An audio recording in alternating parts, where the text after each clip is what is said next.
John of Kennedy বলেছে, তোমার দেশ তোমার জন্য কি করেছে সেটা জিজ্ঞেস করো না, তুমি নিজেকে জিজ্ঞেস করো, তুমি দেশের জন্য কি করতে পেরেছো। সৎ লোক 7 বার বিপদে পড়লে আবার কিন্তু উঠে দাঁড়ায়, আর অসৎ লোক বিপদে পড়লে একবারে নিপাত হয়ে যায়। কথা সুলেমান পয়গম্বর।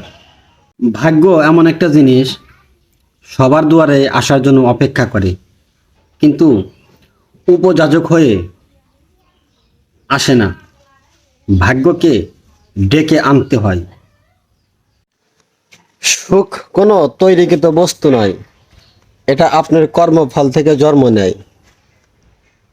কথাও লেখা, জীবনে সুখী হচ্ছে তারাই যারা অন্যের বুকে ছুরি মেরে নিজে ভালো থাকতে চায়।